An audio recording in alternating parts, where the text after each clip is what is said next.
নমস্কাৰ এই মুহূৰ্তত আহি পৰিছে কেইবাটাও গুৰুত্বপূৰ্ণ খবৰ আৰু এনে খবৰসমূহ নিতৌ পাবলৈ চেনেলটো ছাবস্ক্ৰাইব কৰি ভিডিঅ'টোত এটা লাইক কৰি দিবলৈ নাপাহৰিব। তেন্তে বলক খবৰকেইটা আৰম্ভ কৰোঁ। দৰ্শকসকল, আজি সন্ধিয়াৰ প্ৰথমটো খবৰ। বিজেপিক ভোট নিদিলে হ'ব লাগিব এতিয়া ডি ভোটাৰ আৰু হেৰুৱাব লাগিব বাসগৃহ। বিজেপিৰ সমৰ্থকৰ দাবীক লৈ এতিয়া নিৰ্বাচনীৰ সংঘাত। বিজেপিৰ সমৰ্থকৰ বিৰুদ্ধে এতিয়া ভয়ংকৰ অভিযোগ। বিজেপিক ভোটদান নকৰিলে বাসগৃহ জ্বলাই দিয়াৰ হুংকাৰ। বিজেপিক ভোট নিদিলে হ'ব লাগিব এতিয়া ডি ভোটাৰ। কংগ্ৰেছ সমৰ্থকক ধন বিলাবলৈ যোৱা ঘটনাক লৈ এতিয়া হিংসাত্মক ঘটনা। এতিয়া গাঁওবুঢ়াই বিজেপিৰ হৈ প্ৰচাৰ চলোৱাৰ অভিযোগ আহি পৰিছে। টকা বিলোৱাক কেন্দ্ৰ কৰি দুই পক্ষৰ মাজত হৈছিল সংঘাত। এতিয়া ঘটনাত আহত 9জনকৈ কংগ্ৰেছ কৰ্মী। দক্ষিণ কামৰূপৰ 27 নং চমৰীয়াত নিৰ্বাচনীৰ হিংসা। এটা গাঁওবুঢ়া ইন্নুচালিৰ বিৰুদ্ধে সংঘাতত লিপ্ত হোৱাৰ অভিযোগ আহি পৰিছে। এটা আৰক্ষীৰ উপস্থিত হৈ নিয়ন্ত্ৰণ কৰে পৰিস্থিতি। এটা বিজেপিৰ সমৰ্থকৰ বিৰুদ্ধে ভয়ংকৰ অভিযোগ। বিজেপিক ভোটদান নকৰিলে এতিয়া বাসগৃহ জ্বলাই দিয়াৰ হুংকাৰ। আৰু দিব লৈছোঁ পৰৱৰ্তী খবৰ। ইখনৰ পিছত সিখন মাদ্ৰাছাত চলিছে এতিয়া বুলডোজাৰ। ভাঙি পেলোৱা হৈছে মছজিদ, মাজাৰ, ঈদগাহ। এটা বিজেপিৰ চৰকাৰে বন্ধ কৰি দিলে 100ৰো অধিক মাদ্ৰাছা। এটা কান্দোনত ভাঙি পৰিল মুছলমান সমাজ। দিব লৈছে এটা অতিকৈ গুৰুত্বপূৰ্ণ খবৰ। ইখনৰ পিছত সিখন মাদ্ৰাছাত চলিছে এতিয়া বুলডোজাৰ। ভাঙি পেলোৱা হৈছে মছজিদ, মাজাৰ আৰু ঈদগাহ। বিজেপি চৰকাৰে বন্ধ কৰি দিলে 100ৰো অধিক মাদ্ৰাছা। এটা 100খনৰো অধিক মাদ্ৰাছা বুলডোজাৰে ভাঙি দিলে প্ৰশাসনে। এটা মছজিদ, মাদ্ৰাছাত বুলডোজাৰ চলাৰ পিছতেই কান্দোনত ভাঙি পৰিল মুছলমান সমাজ। চৰকাৰী ভূমিত অবৈধভাৱে গঢ়ি উঠিছিল মাদ্ৰাছাসমূহ। অবৈধ নিৰ্মাণ কাৰ্যৰ বিৰুদ্ধে কঠোৰ উত্তৰ প্ৰদেশৰ যোগী আদিত্যনাথ চৰকাৰ। এটা ঘটনাক লৈ গৰজি উঠিছে স্থানীয় মুছলমান ৰাইজ। এটা বিজেপিৰ বিৰুদ্ধে মুছলমানৰ ধৰ্মীয় অধিকাৰ কাঢ়ি নিয়াৰ অভিযোগ আহি পৰিছে। এটা নেপাল সীমান্তৱৰ্তী জিলাসমূহত অবৈধভাৱে গঢ় লৈ উঠিছিল মাদ্ৰাছা আৰু মছজিদসমূহ। ইখনৰ পিছত সিখন মাদ্ৰাছাত এতিয়া চলিছে বুলডোজাৰ। ভাঙি পেলোৱা হৈছে মছজিদ, মাজাৰ আৰু ঈদগাহ। আৰু দিব লৈছোঁ পৰৱৰ্তী খবৰ। যুদ্ধৰ বাবে এতিয়া সাজু হৈছে নেকি ভাৰত? 24 ঘণ্টাৰ পিছতেই দেশত বাজি উঠিব এতিয়া যুদ্ধৰ চাইৰেন। প্ৰতিখন ৰাজ্যলৈ এতিয়া গৃহ মন্ত্ৰালয়ৰ জৰুৰী নিৰ্দেশনা। দিব লৈছে এটা ব্ৰেকিং আপডেট। 24 ঘণ্টাৰ পিছতেই এতিয়া দেশত বাজি উঠিব যুদ্ধৰ চাইৰেন। দেশজুৰি চলিব এতিয়া যুদ্ধৰ মকদিল। যুদ্ধৰ বাবে সাজু হৈছে নেকি ভাৰত?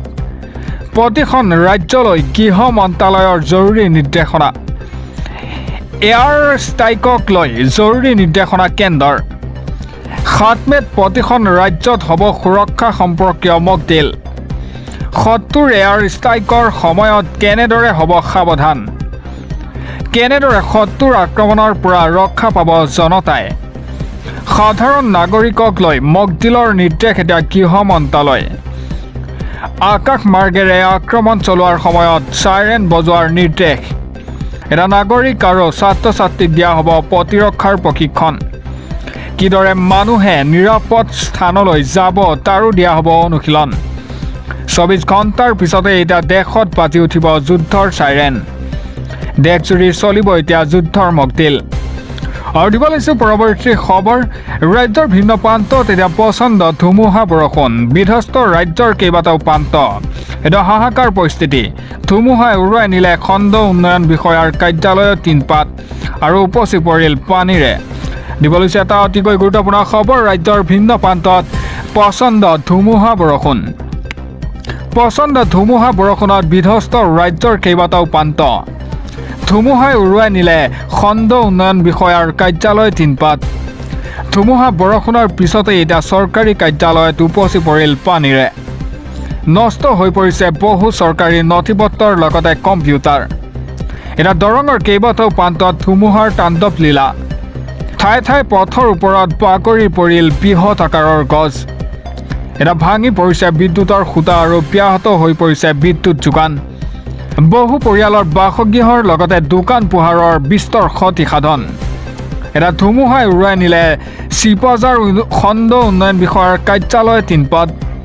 এটা ৰাজ্যৰ ভিন্ন প্ৰান্তত প্ৰচণ্ড ধুমুহা বৰষুণ।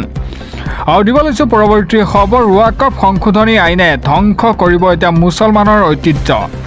ৱাকফ সংশোধনী আইনক লৈ SCৰ শুনানিৰ পিছতেই এতিয়া ABMCৰ প্ৰতিক্ৰিয়া।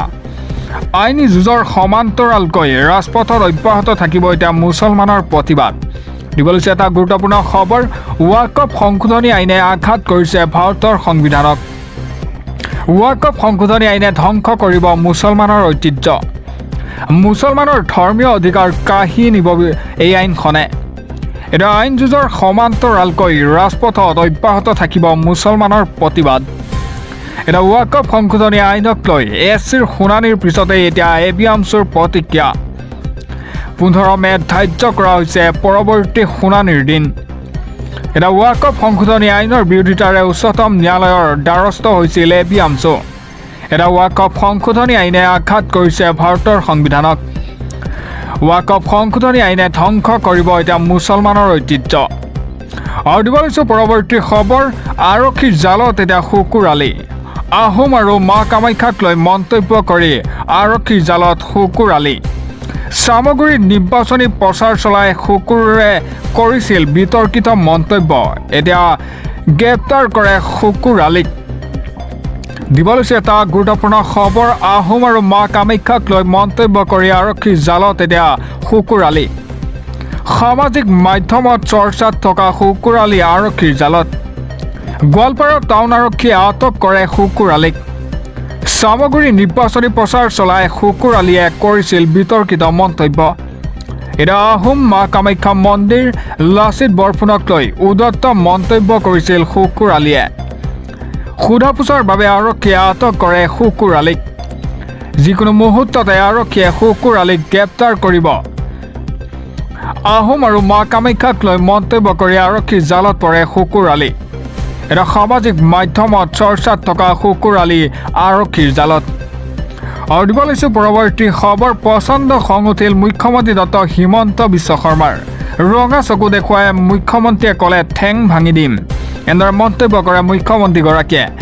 অসমৰ নিমখ খাই পাকিস্তানৰ জয়গান গালে মাৰি ঠেং ভাঙি দিম বুলি মন্তব্য কৰে মুখ্যমন্ত্ৰীগৰাকীয়ে। অসমৰ ভিতৰত বহু পাকিস্তানী লোক সোমাই আছে। পাকিস্তানে ক্ৰিকেট জিকিলে আনন্দ কৰা মানুহো আছে অসমত। গৌৰৱ গগৈয়ে ক'ত মগজ মাৰি আছিল পাকিস্তানত, তাক লৈও ডাঙৰ প্ৰশ্ন। এটা পৃথিৱীৰ ভিতৰত যাবলৈ কেৱল পাকিস্তানে বিচাৰি পালে গৌৰৱ গগৈয়ে। প্ৰচণ্ড খং উঠিল মুখ্যমন্ত্ৰী ডক্টৰ হিমন্ত বিশ্ব শৰ্মাৰ। অসমত বিজেপি চৰকাৰ আছে, সেইসকল লোকৰ ঠেং ভাঙি দিম বুলি মন্তব্য কৰে মুখ্যমন্ত্ৰীগৰাকীয়ে। অসমৰ নিমখ খাই পাকিস্তানৰ জয়গান গালে মাৰি ঠেং ভাঙি দিম বুলিও মন্তব্য কৰে মুখ্যমন্ত্ৰীগৰাকীয়ে। আৰু দিব লৈছোঁ পৰৱৰ্তী খবৰ, দেশৰ কোটি কোটি মুছলমানলৈ ডাঙৰ খবৰ। ৱাকফৰ সন্দৰ্ভত উচ্চতম ন্যায়ালয়ৰ পৰা আহিল জৰুৰী খবৰ। এটা শুনানিত কি ক'লে উচ্চতম ন্যায়ালয়ে, সবিশেষ জনাই আছোঁ আপোনালোকক। দেশৰ কোটি কোটি মুছলমানলৈ ডাঙৰ খবৰ আহি পৰিছে। ৱাকফৰ সন্দৰ্ভত এতিয়া উচ্চতম ন্যায়ালয়ৰ পৰা আহিল জৰুৰী খবৰ। উচ্চতম ন্যায়ালয়ত ৱাকফ সংশোধনী আইনৰ সন্দৰ্ভত শুনানি।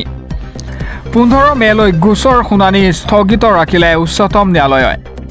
এটা দেশৰ নতুন মুখ্য ন্যায়াধীশৰ নেতৃত্বত হ'ব গোচৰ আৰু পৰৱৰ্তী শুনানি। 14 মে'ত দেশৰ মুখ্য ন্যায়াধীশ ৰূপে শপত ল'ব BR গাভাই। এটা 15 মে'ত BR গাভাই নেতৃত্বাধীন বিচাৰপীঠে গ্ৰহণ কৰিব আবেদনৰ শুনানি। ৱাকফ আইনক প্ৰত্যাহ্বান জনোৱাৰ আবেদনৰ ক্ষেত্ৰত দীঘলীয়া শুনানিৰ প্ৰয়োজন।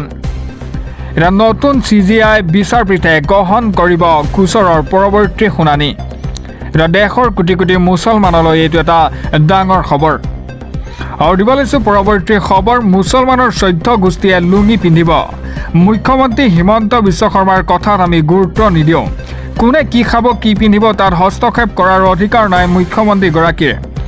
এটা মুখ্যমন্ত্ৰীয়ে কৰা মন্তব্যক লৈ গৰজি উঠিল কংগ্ৰেছৰ বিধায়ক জাকিৰ হুছেইন সিকদাৰ। মুছলমানৰ 14 গোষ্ঠীয়ে লুঙি পিন্ধিব। মুছলমানৰ অধিকাৰ কাঢ়ি নিব বিচাৰিছে মুখ্যমন্ত্ৰী ডক্টৰ হিমন্ত বিশ্ব শৰ্মাই। মুখ্যমন্ত্ৰী হিমন্ত বিশ্ব শৰ্মাৰ কথাত আমি গুৰুত্ব নিদিওঁ। সংবিধানে সকলোকে সমানে গুৰুত্ব দিছে। কোনে কি খাব কি পিন্ধিব তাত হস্তক্ষেপ কৰাৰ অধিকাৰ নাই মুখ্যমন্ত্ৰীৰ। আমাৰ পূৰ্বপুৰুষে ওলুঙি পিন্ধিছিল, আমিও পিন্ধিম, এনেদৰে মন্তব্য কৰে। মুখ্যমন্ত্ৰীয়ে কৰা মন্তব্যক লৈ গৰজি উঠিল কংগ্ৰেছ বিধায়ক জাকিৰ হুছেইন ঠিকদাৰ। এটা মুছলমানক চৈধ্য গোষ্ঠীয়ে লুঙি পিন্ধিব বুলিও মন্তব্য কৰে কংগ্ৰেছৰ বিধায়কগৰাকীয়ে। এটা মুছলমানৰ অধিকাৰ কাঢ়ি নিব বিচাৰিছে মুখ্যমন্ত্ৰী ডক্টৰ হিমন্ত বিশ্ব শৰ্মাই।